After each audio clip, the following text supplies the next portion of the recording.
Weh. Sorry. No problem.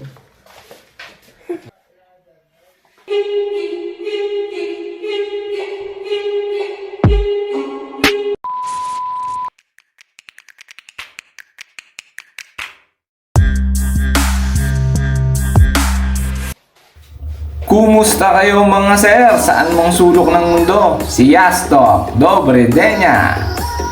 Magandang araw mga sir. Ito po ang aking biktima, isang Pinoy. Pagkatapos ng pagbate, isang patalastas muna mga sir. Napa-squid game ako. Gawa ng magulo ang kasama ko sa bahay eh. Ayan, para kayo mawala na.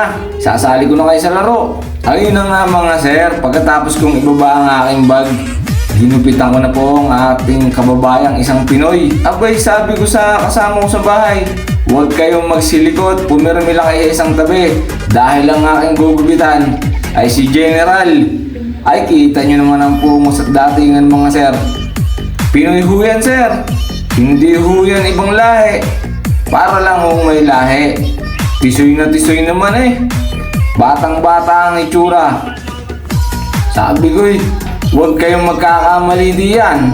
Madadamay ako pagka ako pinutukan nito.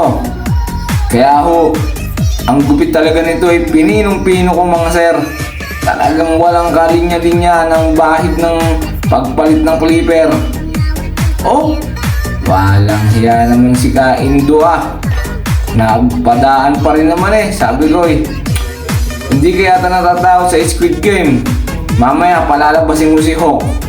Ako'y bagong gising lang. Gusto ko na nga akong madaliin yung gupit na yan. Gawa ng itong aking ginugupitan, mayroon pang mahalagang meeting. Tignan nyo naman ho ang datingan. Para ho talagang konsehali ng bayan sa atin eh.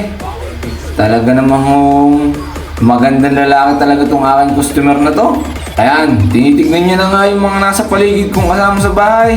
Sabi niya pare, dudukutin ko yung mga yan. Sabi ko relax lang pare. Dahil isasali natin yung sa Squid Games nang yan ay mga magsiwala na. Kaya focus lang ho ako sa gupit ng mga to mga sir. Baka ho ako'y magkamali, eh madadali ako. Binabati ko nga po pala ang ating mga anak ko. Dumaan na naman si Kaindo eh. So, sabi ko pare, ikaw nang bahala, hindi na kita pipigilan. Oh! Talaga namang si Kaindo'y panay naman ang daan eh. Eh nakita nyo no, may tinuturo si General sa akin. Oh, ang ngiti-ngiti na. Sabi, titirahin ko na eh. Sabi ko, relax lang pare. Tapos ka na.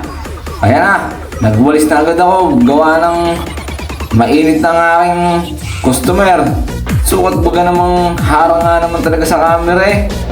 Oh, ayan na, kinukuha na yung kontak ko. Sabi pare, ay sandali lang at tapos na tayo. Siya, maraming salamat po sa panonood mga sir. Makikipalo po sana. Pati na rin sana po share. Like na rin po sana at comment kung maaari. Maraming salamat po.